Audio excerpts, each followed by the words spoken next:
I had the privilege of working inside NZTE, New Zealand Trade and Enterprise, the government department that exists to help New Zealand export products overseas.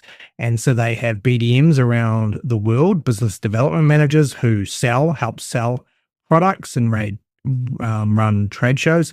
They're usually based in embassies all around the world. And they have customer managers in New Zealand who manage customers, and they have different tiers of businesses that they help in various ways. And I want to pull back the curtain on what the world of international trade looks like from a BA's perspective. This is a sector where digital systems meet diplomacy, and success isn't about profit. It's about national growth, GDP, global partnerships. The Better Business Analysis Institute presents the Better Business Analysis podcast with Benjamin Walsh and supporting exporters to fly the flag overseas. Here are 10 things every BA should know if you're stepping into the trade, export, or international business space. We're talking about 10 things every BA should know about the trade, export, and international business space. I'm going to be counting down the top 10 here. Number one is you're not just supporting a business, you're actually supporting a country. And I thought this was a relevant talking point because of a lot of the tariffs that are happening in America at the moment and what that effect might have on business. And just understanding a little bit more around how this export and import works might be a little bit of a tidbit or interesting for some of you out there. So trade agencies, in this case, the New Zealand trade entity, but it could be any place around the world, they service or they work with exporters. And they also serve national interest. Every system, tool, or process can influence your country's brand, reputation, and economic performance. So an example here might be that a small UI change that you're helping implement about how exporters feedback, right? How that's captured ends up influencing ministerial reporting on export sentiment, which is really important because it will get to probably a minister's level of, it will get ministers' visibility. And that's important because this is where the biggest measure of economic value is measured, which is your GDP, your gross domestic product. A BA tip here is always ask, how does this help New Zealand Inc. or USA Inc. or Mexico Inc.?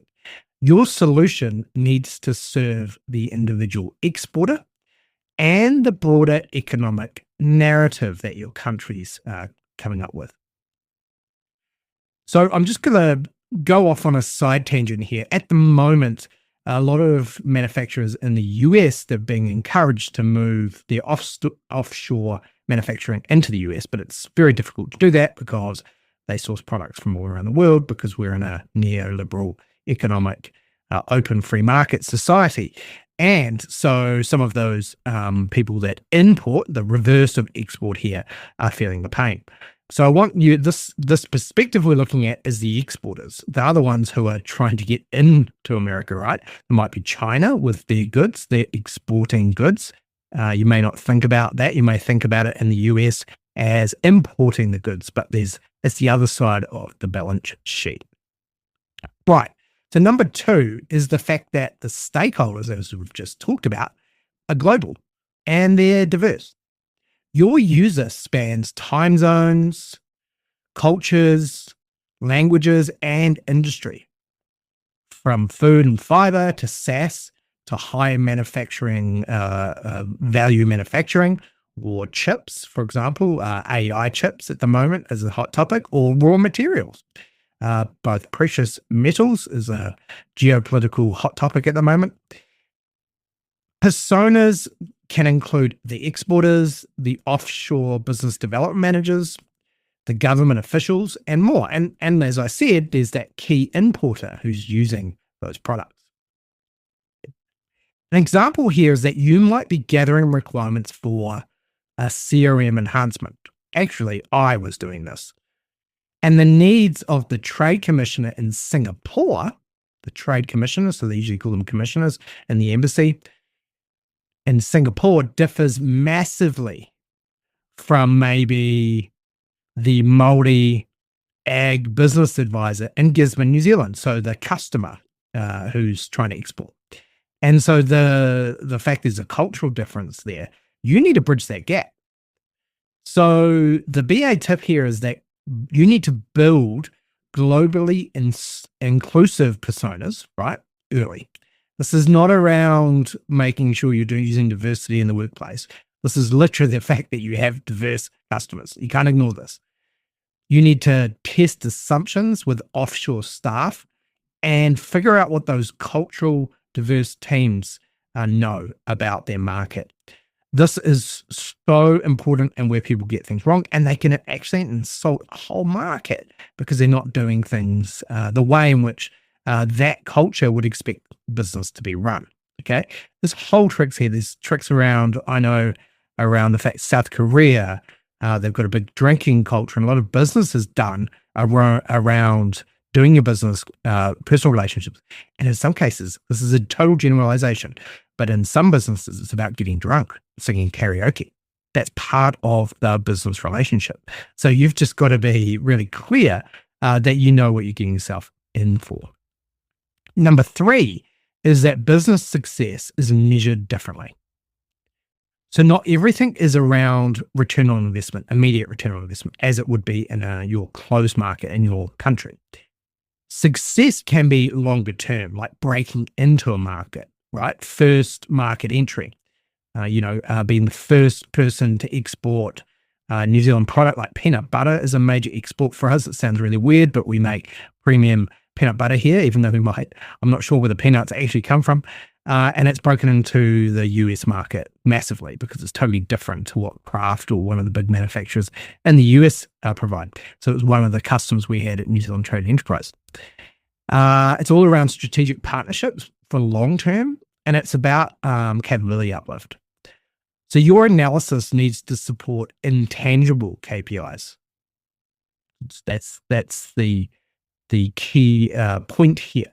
An example might be you're building a digital tool for export readiness, right? So it's showing that the customer that you're dealing with onshore, your country, is ready to export.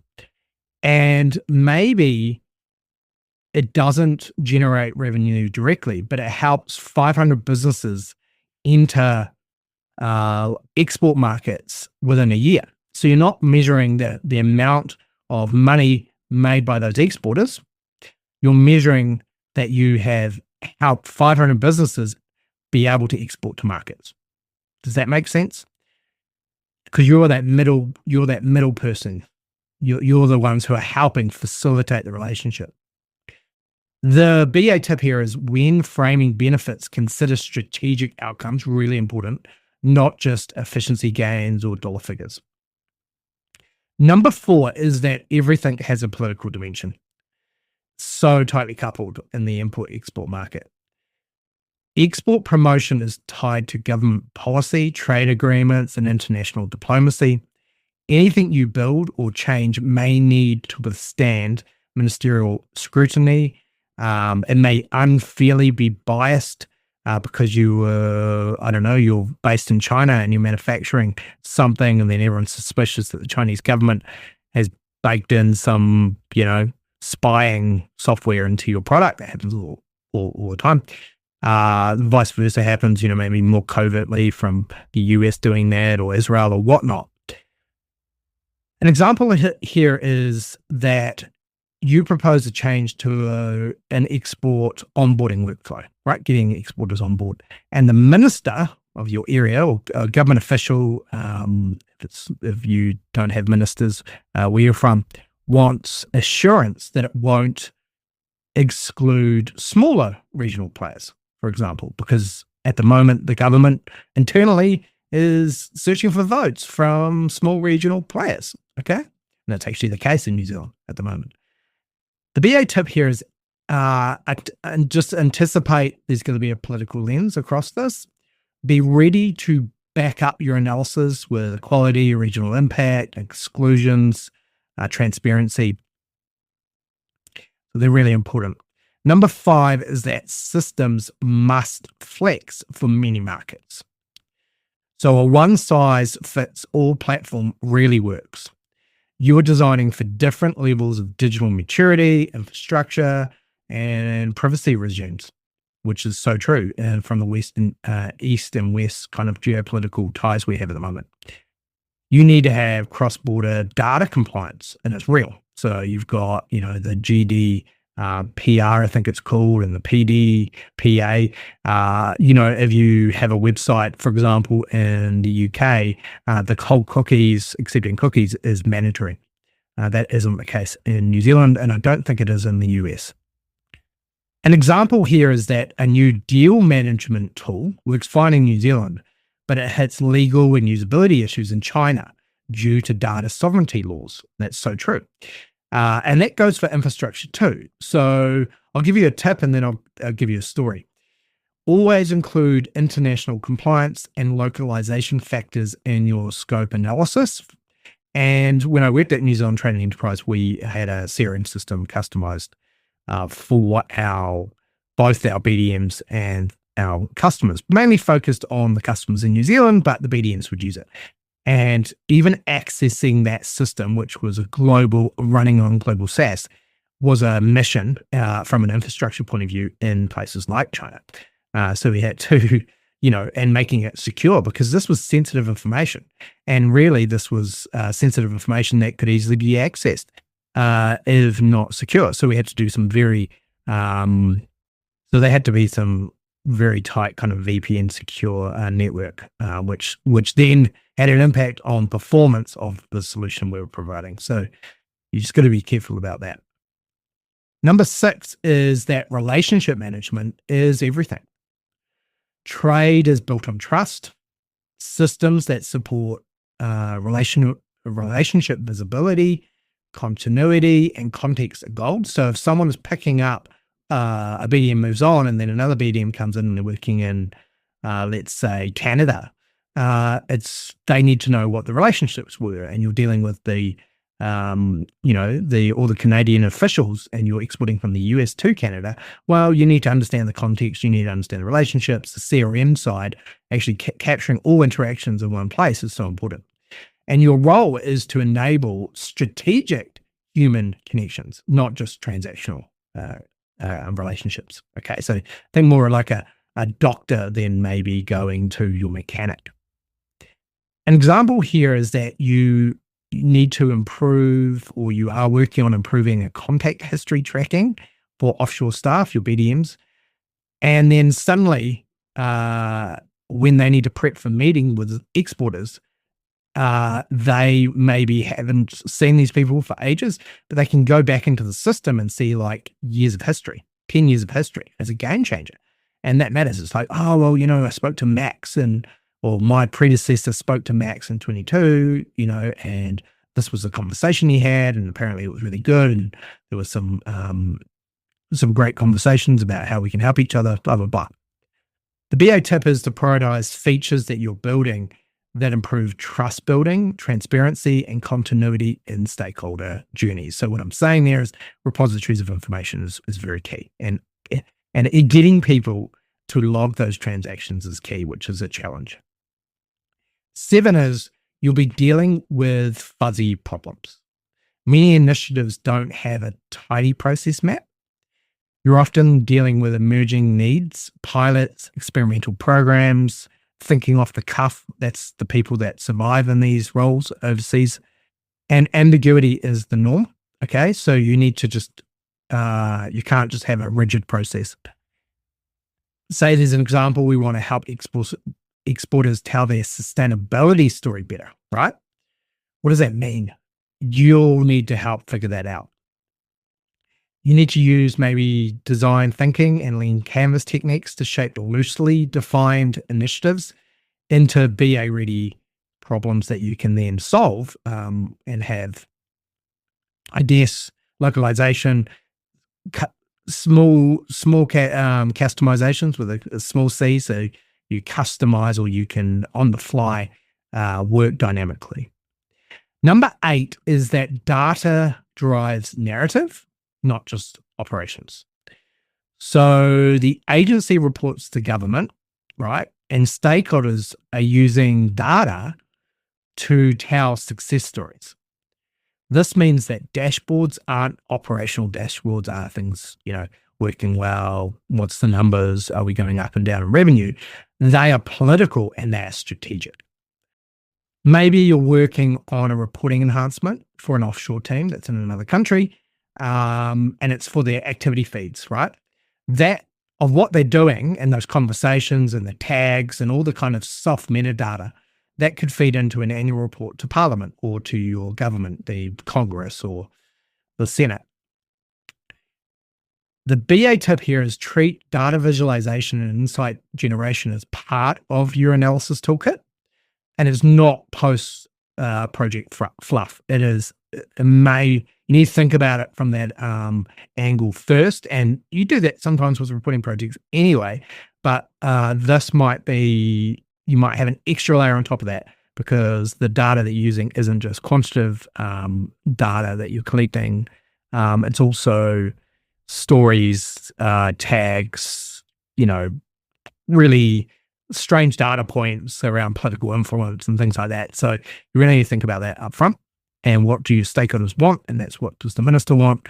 And that, for example, if you're feeding to a minister and maybe one of your points is the fact that businesses aren't getting to see, our BDMs aren't getting to see the higher ups in a country, for great trade conversations, maybe the minister of that particular area, they then go overseas and meet the higher ups.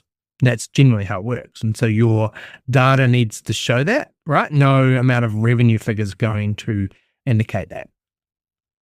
Number 9, which is tricky, is time zones and tools are part of the problem. So collaboration isn't simple when your team spans Wellington, New Zealand, Singapore, San Francisco, and Berlin. So tools, platforms, and BA artifacts need to work async across different tech stacks that work overseas or on a SaaS system that manages that for you. An example might be your workflow design needs to assume that staff may only touch a tool once a week, not daily. Okay, and that's difficult for capturing notes. So maybe, all these places we just talked about, Singapore, San Francisco, and Berlin, you're trying to get one product from New Zealand into those 3 places, right? And you've got 3 different BEMs, but you want to feed that information back and give your customer some insights and maybe you have to wait a week to get those notes through. So you have to think about all the tools they use and are they going to work in the center you're working in? If you're working in the middle of Africa, it's going to be quite different, all the rest of it, right? And so it's not all coming in nicely between 9 and 5 in New Zealand time. It's, Americans, a lot of Americans listen to this podcast. You're later in the day is when you start work. So the BA tip is to design for async clarity, record decisions well, use templates and frameworks that travel well across distance and different languages, because it may be best to capture your notes in the native tongue of that country because context is key. And to be honest, the world is littered with examples where translation has caused problems. And number 10 is that exporters are hustling. So respect their time. Your user, quote unquote, may be a founder wearing 10 hats, building a brand, shipping containers at midnight. If a digital solution that you're working on wastes their time, it'll die or get bad feedback, right? An example is if you're building a new tool for funding applications that they're getting some funding from the government and it fails because it requires too much manual entry, exporters will just bail after page 2, okay? And they won't use you as a trade engineer. They maybe go direct. or they'll use another, they'll just, start selling on Amazon, right? And hope that that's a strategy, which is not a bad strategy, depending on your company. The BA tip here is always test with real exporters, not just internal proxies. Simplify, remove friction ruthlessly. It's got to be simple, okay? Don't ask the same question twice, put their name in, all that kind of double data entries is a no-no. The international trade and export sector is like an orchestra. It's diplomatic, digital, deeply human all at once. As a BA, your role isn't just about optimizing workflows. It's about helping businesses thrive on the world stage. If you've got a global mindset and a sharp eye for strategy, there's a lot of meaningful work to be done in this space. If this resonated with you, please share it with another BA or a mate at NZTE, and subscribe for more episodes across other sectors. And as always, keep asking great questions.